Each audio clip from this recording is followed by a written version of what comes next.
So now we're on to the C-cut. There's some pictures on the webs of guys who've been stabbed by a C-cut. Someone who either knew what they were doing or just by hook and crook worked the technique out. Now let's just look at this blade for a second. Do I have a piece of paper out here? Any kind of piece of paper would be sufficient. I've got a piece up here.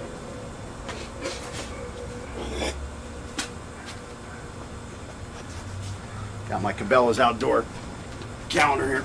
Okay, so here I'm just going to show a quick, I'm going to stab through here. This isn't exactly a sharp knife, but well, hold the bottom for that, Scott. There we go. So I stab through here, and there I've got a nice little hole. Okay, I got a nice little hole. Now what the C-cut does is it extends that hole by twisting the blade. And of course that's going to cut that down, and now you can see that's a bigger hole. Now if I put this in here, try not to make such a big mess of that first hole. If I put this in here, and now I rip the blade down as I do it, you can see the way the damage just starts increasing. And that's going to be internally as that blade twists around. I mean, you can see when I just stab one in the air and I twist this, see all that cutting? See how I'm twisting it towards the blade? So that blade is going to cut as I'm doing this, and you also notice the tip of the blade is going up. So that's going up inside the body as that's happening. So that's the object of the C-cut. And we have a way to make that work with your thrust very easily without having to think about it a whole lot. It's so bright out here, I'm having a hard time seeing. Where's my mouse at, man? Where's my cursor? There it is. Okay, so to talk about the C-cut again. During the thrust, we're going to turn the knife. Okay, to start with, when we thrust, maybe you've noticed, maybe I did bring it up when we were working on the angles, but when we thrust, we have the blade horizontal to the ground, okay? So that's the first thing. When we thrust, we turn the knife sideways for two reasons. The first is to cause a wider cavity, okay? So the cavity is going to be bigger this way than it is up and down. The second reason is to reduce the chance that the knife can become stuck in a bone, okay? So to expand on this, most arteries and veins and nerves run up and down in the body, okay? So if you're stabbing this way, you have a chance you could miss them. If you're stabbing this way, you have a greater chance of hitting one. That's why we're trying to get our cavities wide horizontally, okay? The wider cut is more likely to slice one of the veins than a taller cut. A wider cut is more likely to slice, okay? Now let's talk about rib bones. Rib bones run side to side. Now you don't want the tip of your knife to hit a rib bone. You might break the tip of a knife if it's a cheap knife, or if you just hit it the wrong way and it's a good knife, it could still break. And the other problem is you don't want it to get stuck in the bones. So again, this gives you the greater chance of avoiding a bone as you're coming here, and then a greater chance of hitting an artery or a nerve while you're going that way. That's why we're using the blade horizontally when we thrust. Okay, so let's see. Now to talk about that a little more. We brought up the rib bones. So it's important to mention that when we fight, we do not teach our students to stab the chest cavity. We want to avoid the chest cavity, specifically because of the contingencies brought on by the rib bones. This is especially applicable to the C-cut, because let's say we do get between those two bones. Now we're going to twist the knife. We're going to jam the knife up in between those two bones. It's going to be hard to pull out. Again, if we're not using a high quality blade, or if we just have a bad day, we're going to break the blade, or the blade is going to get stuck. That's why we avoid the chest cavity and the ribs, okay? Again, if we do happen to have to stab there, the guy moves, something like that, a contingency comes up, now we have a greater chance of not hitting a bone when we're in there. And let's see. So now let's talk specifically about the C-cut. To perform the C-cut, once we've maximized penetration of our thrust or stab, whichever you want to call it, all we have to do is orientate our wrist to the position it was in while it was in our guard, which again is here, as we quickly retract our weapon directly to its guard position. So we're going to come out here, so we're going to start here, we're doing a thrust, we're going to turn sideways, and as soon as we get to that extended position, or as soon as we've got it as far as we can get it because we've just hit flesh with our hand or with the guard of our knife, we're just going to start reorienting our hand here and pull it back here. And that's automatically going to cause all that C-cut action while it's inside of our threat's body. Let's see. The damage is dramatically increased during our angle and sixth thrust as we rip the knife downwards. So again, we get up here, we're going to rip this knife down. Look at all that motion. That's all happening inside of his neck. And now we're pulling this out. With the 7, this is all happening inside his neck, and we're pulling this knife out. It's dramatically increased because we're ripping the knife down. That's bringing the blade up. That's forcing this portion of the blade down. This is getting more stuff inside there with the tip, and now we're pulling this out. Whereas if we come in straight and we turn and we pull back here, it's not so much. However, we can get that dramatic increase where there's all that blade, the tip movement, if when we stab, we step to the side. Now we're going to be ripping this thing out this way. My body, of course, is going to be over there when I bring it back to my hip. So again, that's why we want to keep moving as we throw those techniques and after we throw the technique, because we can continue to inflict damage. So let's see. And again, those are on the angles 5 and 6. As we step, we're going to the side, we're going to get that dramatic increase in damage. Okay, and again, I talked about the internet. I think I lost my train of thought there for a second. On the internet, you'll see some pictures where guys like have their intestines hanging out of a wound. That's a nice C-cut, okay? If you go into his stomach cavity, okay, and you make this nice little cut like this, now you got a nice sharp blade. This is why you got to keep your blade sharp. You have a nice sharp blade, and you twist this thing as you're pulling to the side. You've just now made that cut, instead of just being right here, that cut is all boom like this. That's like a big little flap to open up, and now all his guts to come spilling out. He's not going to want to keep fighting when that occurs. So that's why, again, you know, I hear people saying, oh, stab him in the leg, you know, shoot him in the leg.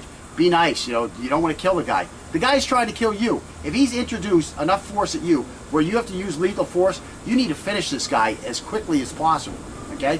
You don't want to sit there playing around with this guy. It turns into a fight. Now you become a killer after you two are just dancing, and you could have ran away. When the guy comes at you, get the job done, inflict the maximum damage possible, and get the hell out of there so that you're not under fire. I was reading a Mark McYoung text one time, and he wrote about a quote of Patton. And the quote was, the longer men remain under fire, the greater the chances are that they're going to be injured. That's the same thing with you on that. Bring it down to that micro level, man on man. The longer you're playing around with this guy, the greater the chances, the higher the percentage that you're going to be damaged or injured during this fight. So get in, get your job done, and get out. And then get on the phone and call police. You know, like when you had your brother, you two were fighting. Who told Mama first? That's the story Mama believed. Same thing happens with law enforcement. You get in a knife fight, you call police. Yeah, my name's Jimmy. I'm a good guy. I'm reporting this thing. Da-da-da-da-da. They're going to believe you first. When they come on the scene, that's the story they're going to hear first, is that the good guy is wearing a sweaty yellow shirt and the bad guy is wearing a gray kind of dry shirt. That's the big thing. You want to be the first guy to tell your side of the story. And again, you want to be able to tell your story, so get the job done and get done, okay? We'll talk more about that later also. Okay, so let's see. And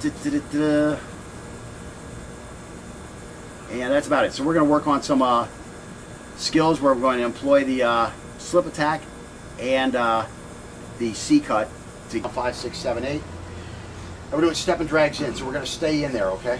So we're just going to come in here like this and right back here. As quick as you can. Nice little step and drag. So we'll just do 3 each.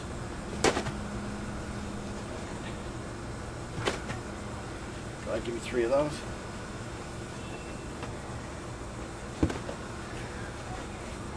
Now you notice when we do a skill set or a drill, we don't do a whole lot of reps.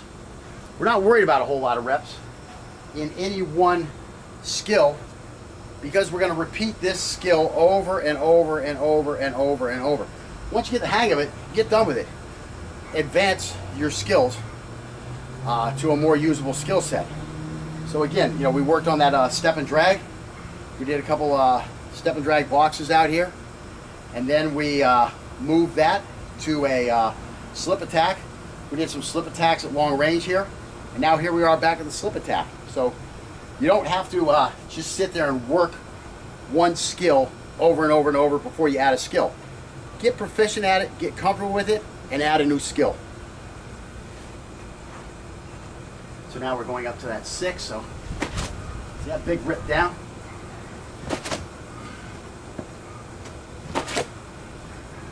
Yeah, hold on, sweet. Getting excited. Nice. Now just relax. Leave your weight up there. You like we're twisting at the end. Yeah. Just sit down in there. Yeah, I got Bring that knee up high, go low, and just sit in there after you stab. That's it, but bring that drag through. Okay, now what you're doing is you're forcing the knife way in there, and then you're twisting. As soon as you get here, boom, pull it right back. Just do like 2 more.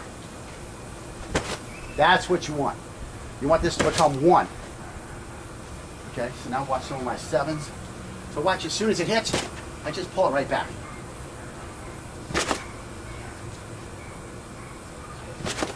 I'll tell you this much, when you stab and you hit flush, if you have a good sharp knife with a good point on it, you're going to go right in and you're going to come right out.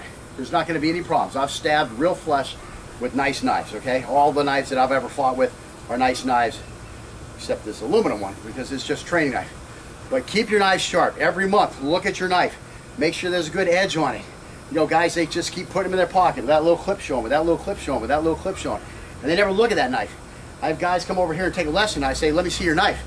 And I feel their knife, and it's like, Jesus Christ, I can't even freaking get any fingernail off with it, you know, with the blade. I mean, what are you planning on doing with this? Oh, well, it'll still cut. Yeah, it'll still cut, but it's not going to cut easily. It's not going to let you maximize your technique. Having a quality blade honed to the correct sharpness is as critical as your technique. Okay, this stuff, oh, just grab something. No, if you're going to carry something, okay, carry the correct equipment, okay? You don't need 8 different knives. You don't need different knives. Go out and buy one good quality knife that you like, okay? That works for you, okay? If you don't like that knife and you get a new knife, sell the old knife. You don't need it, okay? Don't be a gear queer unless that's really your point in life, is to have every freaking knife you've ever had. Get one knife, get familiar with it, keep the knife properly honed, and keep the knife on you. That's what you need. You don't need 10 different knives. Oh, which way do I grab this one? Is it tip up? Is it tip down? Is it left? Is it right? What is it? What is it? No, you need to know your equipment, and your equipment needs to be properly prepared for battle, okay? Your 1 in a million day may be coming, okay? I like to say when it gets here instead of if it gets here. But when it gets here, you're either going to be prepared properly or you're not. Sorry, I went Marine for a second there. But that's what you need to do. The knife will slide right in, you'll do that nice C-cut, and the knife will come right out if it's a proper knife and you've trained hitting the right target areas. Okay, let's do some more tips. You want to show them your knife? No, we'll get that soon enough.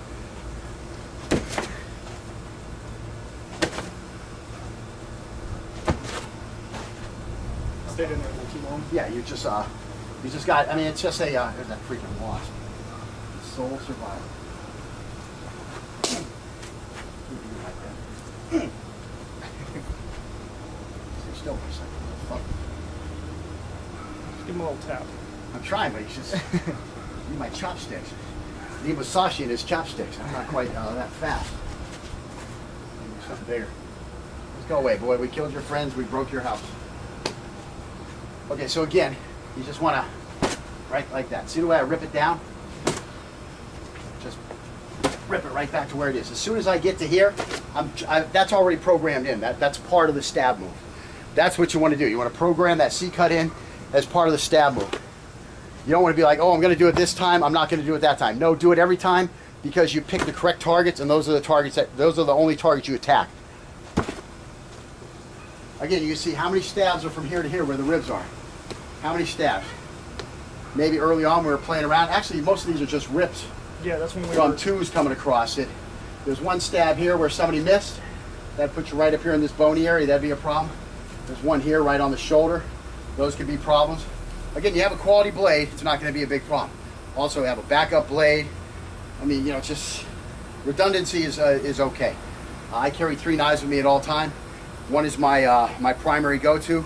I have a backup on my carry bag for my handgun, and then I also have a utility knife because I never want to use my fighting knife to be fucking around with my fingernails or to be playing around with the rubber on my car, you know, the weather stripping or something like that. So that again, I ruin that edge. So that when I need that edge, it's not there. You have a utility knife for using all that bullcrap stuff. You know, you got to open the blister pack. You got to do this or that. Don't pull out your good knife and do it for that. That's a weapon. It's made for one purpose. I always like to think of my weapons. Sorry, I'm going back into my Marine days. I like to think of my weapons as a samurai sword. When was the samurai sword pulled? When you needed to cut somebody.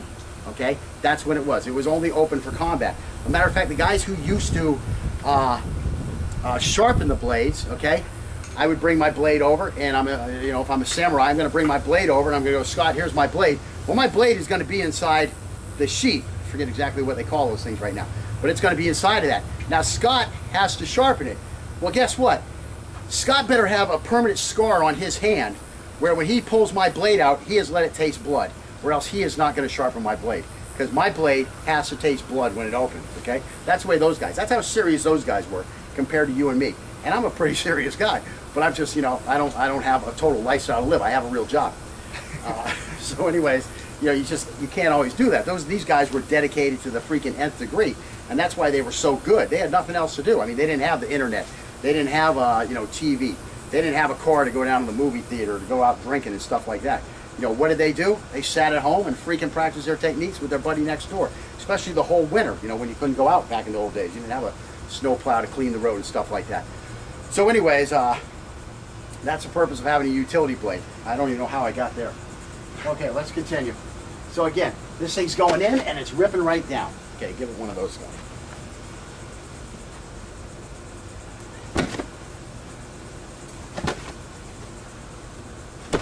That's what I want right there.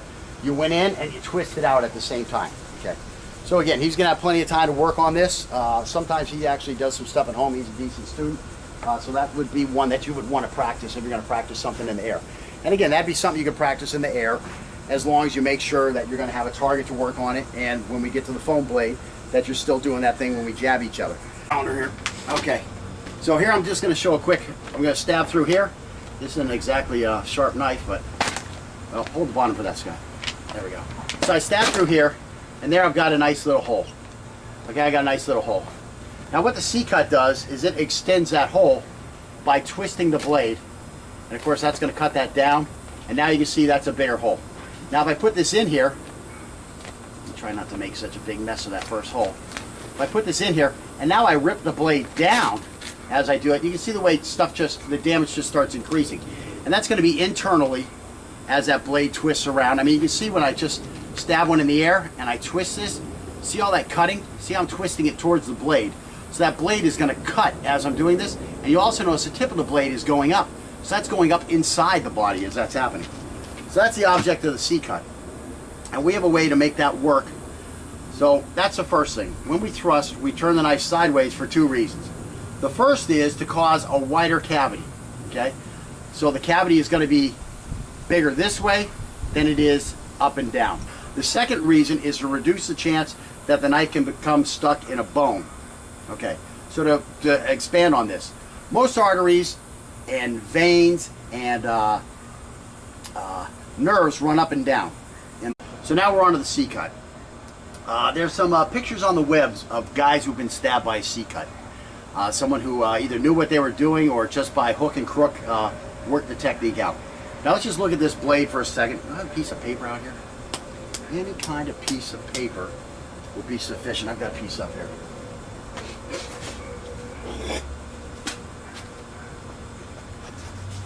Got my Cabela's outdoor with your thrust very easily without having to think about it a whole lot. It's so bright out here, I'm having a hard time seeing. Where's my mouse at, man? Where's my cursor? There it is. Okay, so to talk about the C-cut again. During the thrust, we're going to turn the knife. Okay, to start with, when we thrust, maybe you've noticed, maybe I did bring it up when we were working on the angles, but when we thrust, we have the blade horizontal to the ground. Okay?